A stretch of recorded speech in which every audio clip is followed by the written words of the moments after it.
At 69 years old, Dwight Yoakam is finally telling us the truth about his friendship with Buck Owens. Another famous country music star, Dwight Yoakam, was born on October 23, 1956, in a town called Pikeville, Kentucky. His full name is Dwight David Yoakam. He grew up in Columbus, Ohio. When Dwight was a kid, he loved listening to old country music stars like Buck Owens, Merle Haggard, and Hank Williams. He especially loved a type of country music called the Bakersfield sound. This style of music had cool electric guitar sounds, songs about real feelings, and singers who weren't afraid to be different. All this music he heard as a kid became really important to how Dwight made his own music later. He learned to mix old-fashioned country music with newer styles, helping keep real country music alive, even when music was changing all around him. In the early 1980s, Dwight tried to become famous in Nashville, Tennessee, where most country singers go. But people there didn't like his music at first. They thought it was too old-fashioned because everyone else was making smoother, poppier country music at that time. So Dwight did something brave and surprising. He moved all the way to Los Angeles, California. In LA, he found new friends among punk rockers and rock musicians who actually liked that he was real and different. He played his music in clubs next to bands like Los Lobos and a punk band called X. Dwight created a sound that lots of different people enjoyed, not just country fans. In 1986, Dwight made his first album called Guitars, Cadillacs, etc., etc. This album was a huge deal. Music critics loved it, and Dwight became famous almost overnight. He had songs like Honky Tonk Man, Guitars, Cadillacs, and It Won't Hurt that showed off his special voice. His voice was kind of nasal and twangy, and it reminded people of the old country stars, but also sounded totally new and cool. Dwight's career took off fast. He became one of the most successful country singers in the late 1980s and 1990s. He made great albums like Hillbilly Deluxe in 1987, Buenas Noches from a Lonely Room in 1988, and This Time in 1993. These albums proved he was both someone who respected old country traditions and someone who was creating something new. His songs were often about sad feelings like heartbreak, being lonely, and missing someone. But he sang them with so much style and confidence. He always wore tight jeans, cowboy boots, and a cowboy hat pulled down low. That became his signature look. But Dwight wasn't just about looking cool. He was a real artist. He wrote or helped write many of his hit songs, paying close attention to the melodies and the stories he was telling. Songs like 1,000 Miles from Nowhere, Fast as You, and Ain't That Lonely Yet are still loved today. People from different generations listen to these songs because they feel honest and real. Dwight didn't stop with just music.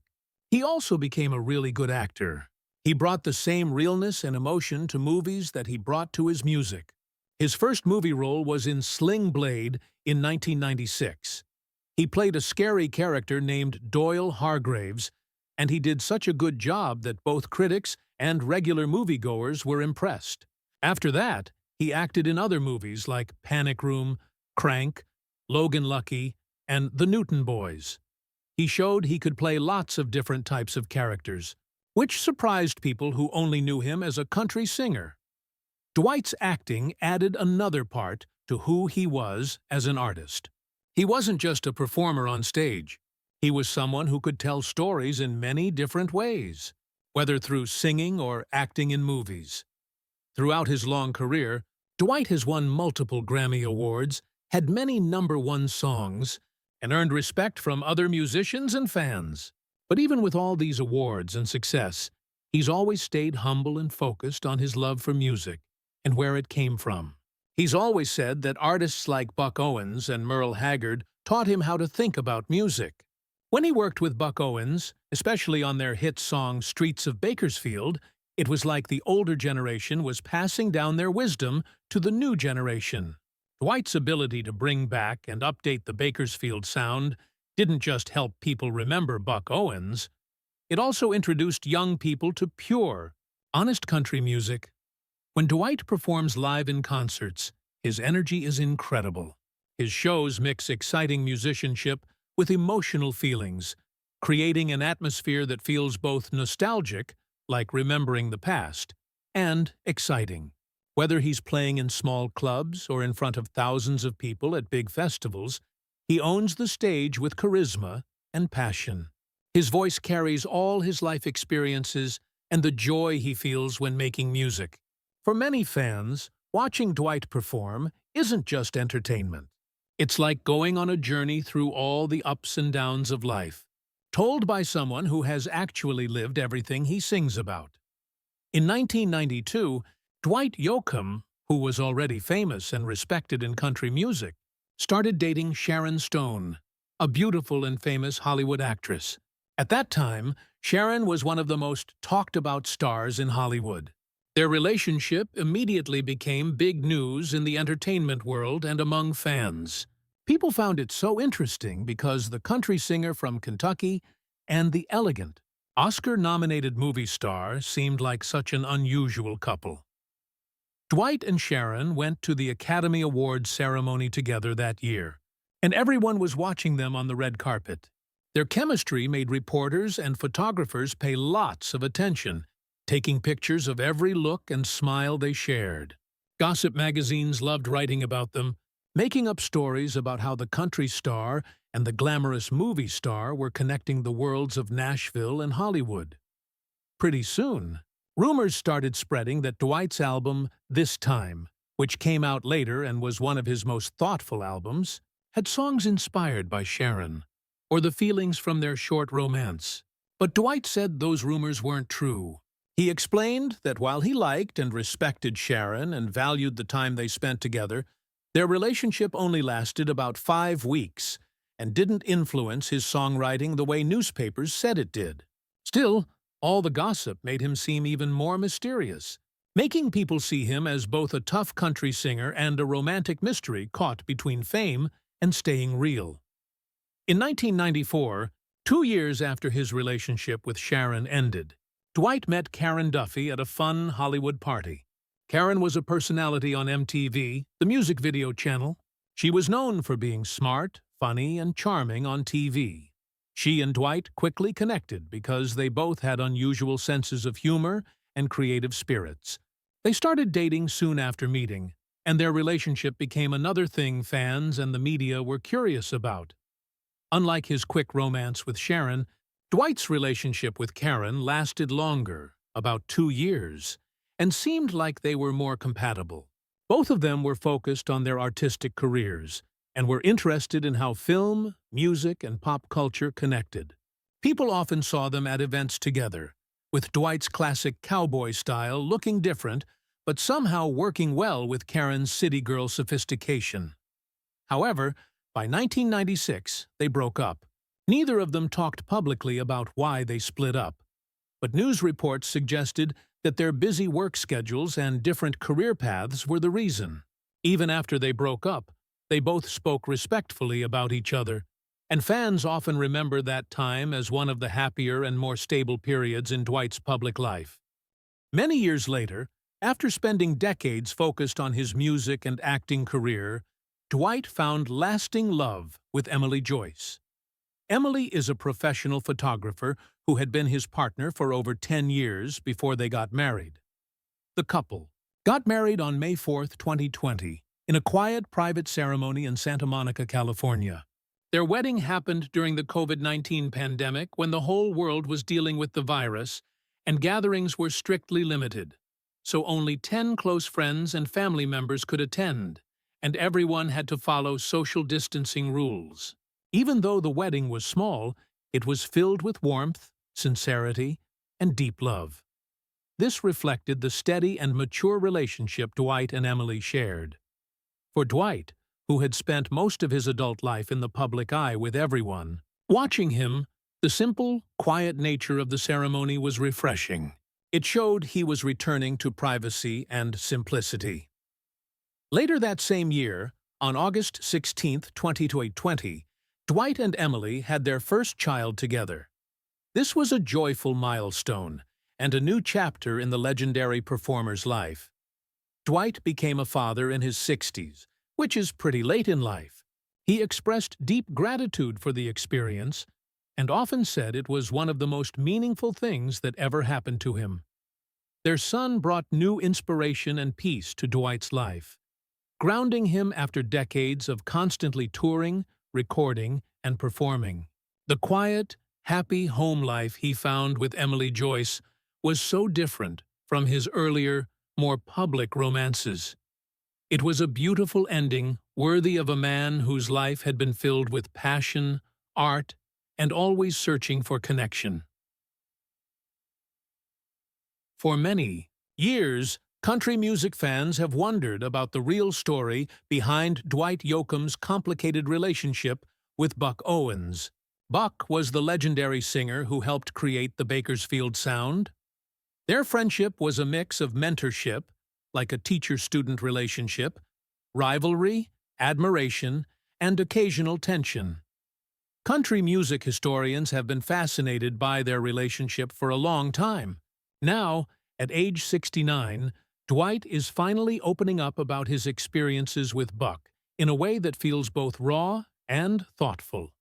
"Buck changed my life," Dwight said in a recent interview. "But it wasn't always easy being close to him. Buck could be as tough as they come, and he didn't hand out respect easily. You had to earn it." Dwight first met Buck in the early 1980s. This was a time when country music was moving away from its honky-tonk roots, the raw, real country sound, and becoming more polished and Nashville-dominated. Dwight, who was from Kentucky but had moved to Los Angeles, was making a name for himself as someone different. A traditionalist who also had a rock and roll edge. When he started recording songs that sounded like Buck Owens and Don Rich's hits from the 1960s, with that raw, twangy energy, people noticed. At first, Buck wasn't sure what to think about this young guy wearing tight jeans and singing about heartbreak in the California hills. "I think Buck thought I was just another kid trying to copy him," Dwight remembered. "He didn't realize at first that what I was doing came from a place of deep love and respect for what he built. Eventually, that respect turned into a working relationship that would define a whole generation of country musicians who wanted to bring back the old sound." In 1988, Dwight invited Buck to record "Streets of Bakersfield" with him. This was a song that Buck had originally recorded years earlier, but not many people had paid attention to it. The collaboration was a turning point for both of them. The duet shot to #1 on the Billboard Country chart. This gave Buck his first #1 hit in over 15 years and made it clear that Dwight was carrying on Bakersfield's proud tradition. "That song brought Buck back into the spotlight," Dwight said. "It reminded people who he was, and it reminded him too. I think in some ways he needed that song as much as I did." Despite the success, Dwight admits that their relationship wasn't always smooth. "Buck was a complicated man," he explained. "He was funny, charming, and brilliant, but he could also be stubborn and guarded. There were times when we butted heads. He had a hard time trusting people because of what he'd been through in the music business." Buck had experienced both huge success and betrayal. He lost Don Rich, who was his closest friend and musical partner. He also went through years of feeling forgotten by Nashville and the country music world. Dwight often struggled to balance his admiration for Buck with the older man's prideful and sometimes distant attitude. "There were moments when I didn't know where I stood with him," Dwight said quietly. "One day he'd call me his friend, and the next he'd pull away. I think that's just how he protected himself." Over the years, Dwight says he came to understand that behind Buck's tough exterior was a man who had carried deep pain. After Don Rich died, Buck was never the same, he reflected. That loss haunted him. I think he poured everything he had left into his music. And when the spotlight faded, He didn't know what to do with all that hurt. When we worked together, I could see flashes of the old Buck, the sparkle, the fire, but I could also see the loneliness. Their friendship grew stronger in the late 1990s when Dwight performed frequently at Buck Owens's Crystal Palace in Bakersfield. The Crystal Palace was Buck's own music venue. Those shows became legendary, not only for the music but for the sense of history in the air. Playing at the Crystal Palace with Buck watching from the wings, that was something special, Dwight recalled. Sometimes he'd jump up on stage and we'd sing together. Other nights, he'd just sit back with that grin of his, proud and amused. He liked to pretend he wasn't sentimental, but you could tell it meant something to him. When Buck died in 2006, Dwight took the loss really hard. "I didn't just lose a musical hero," he said. "I lost a friend, a mentor, and a piece of my own story." In the years since Buck's death, Dwight has continued to honor his legacy. He performs Buck's songs, keeps the Bakersfield spirit alive, and speaks more openly about their complicated friendship. "I think I understand him better now than I did back then," he reflected. "Buck taught me that music isn't about being perfect. It's about being honest. It's about telling the truth, even when it hurts. That's something I'll carry with me for the rest of my life." Today, as Dwight Yoakam looks back on his 6-decade career, he does so with gratitude for the man who inspired him to stay true to his sound.